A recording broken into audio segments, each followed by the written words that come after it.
আসসালামু আলাইকুম, welcome back to my channel recipes by Kajal. আজ আপনাদের সাথে শেয়ার করবো কীভাবে সিদ্ধ চাল আর মুসুরির ডাল দিয়ে বোনা খিচুড়ি রান্না করতে হয়, মানে হালকা পাইন্না খিচুড়ি বলে যেটাকে আমাদের ভাষায়। তো সেই খিচুড়িটা রান্না করার জন্য এখানে আমি চাল নিয়ে নিয়েছি, চালের অর্ধেক পরিমাণ ডাল নিয়েছি। তারপরে এটা আমি সুন্দর করে পরিষ্কার করে ধুয়ে আলু দিয়ে চুলায় বসিয়ে দিয়েছি। তো এটা বলক আসার পরে আমি এখানে দিয়ে দিব হলুদের গুঁড়ি, মরিচের গুঁড়ি, লবণ, কাঁচামরিচ, কয়েকটা আস্ত তেজপাতা, পেঁয়াজ দিয়ে সুন্দর করে আমি এগুলাকে নাড়াচাড়া করে মিক্স করে দিব। মিক্স করে দেওয়ার পরে এখানে আমি রেডি মিক্স মশলা ব্যবহার করব। এখানে আমি গরুর মাংসের মশলাটা ব্যবহার করেছি। আর এই মশলাটাই মানে খিচুড়ির স্বাদটাকে এত ফ্লেভার করবে। তো এখন আমি মশলাটা দেওয়ার পর রসুন বাটা, আদা বাটা, জিরা বাটা, গরম মশলা বাটা দিয়ে সুন্দর করে মিশিয়ে নিয়েছি।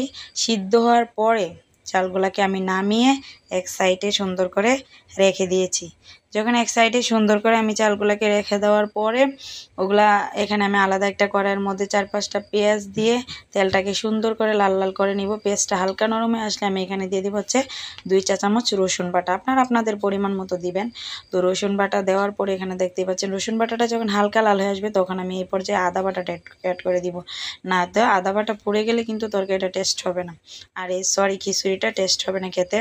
তো এখন আমি এই পর্যায়ে গরম মশলা, জিরা বাটা দিয়ে দিব। দিয়ে এখানে হলুদের গুঁড়ি, মরিচের গুঁড়া, লবণ দিয়ে আমি কেটে রাখা, ধুয়ে পরিষ্কার করে রাখা মুরগিগুলো এর মধ্যে হালকা একটু গরম মশলা দিয়ে দিব।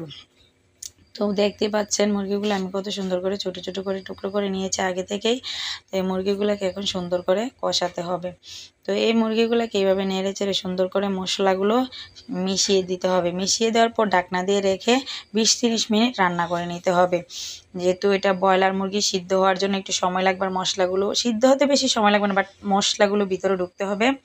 তো সেই কারণে আমি এগুলাকে দেখতেই পাচ্ছেন সুন্দর করে কষাচ্ছি। তো এর মধ্যে আমি দিয়ে দিব কয়েকটা কাঁচামরিচ ফাড়ি করে রাখা, আর দিয়ে দিব হচ্ছে টমেটো।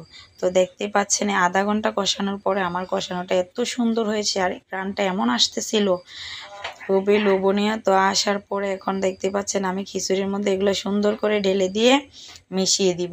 মিশিয়ে দিয়ে আমি এখানে হচ্ছে আরেকটা বেশি স্কিপ করেছি, সেটা হচ্ছে আমি চুলায় বসানোর পরে ওখানে আমি আর কয়েকটা পেঁয়াজ কুচি দিয়ে 2টা রসুন বাটা দিয়ে আমি এখানে খিচুড়িটা বাগার দিয়ে নিয়েছি।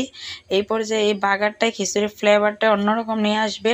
তো এটা এখন সুন্দর করে নাড়াচাড়া দিয়ে বাগারের তেলটার সাথে ভালো করে খিচুড়িটা মিশিয়ে দেওয়ার পরে এখানে কয়েকটা ধনিয়া পাতা দিয়ে দিলে রেডি হয়ে যাবে আমার ঝটপট ঝামেলা ছাড়াই সিদ্ধ চাল দিয়ে বোনা খিচুড়ি। তো আপনারা অবশ্যই ট্রাই করবেন। কারটা কেমন হয়েছে কমেন্টস করে জানাবেন।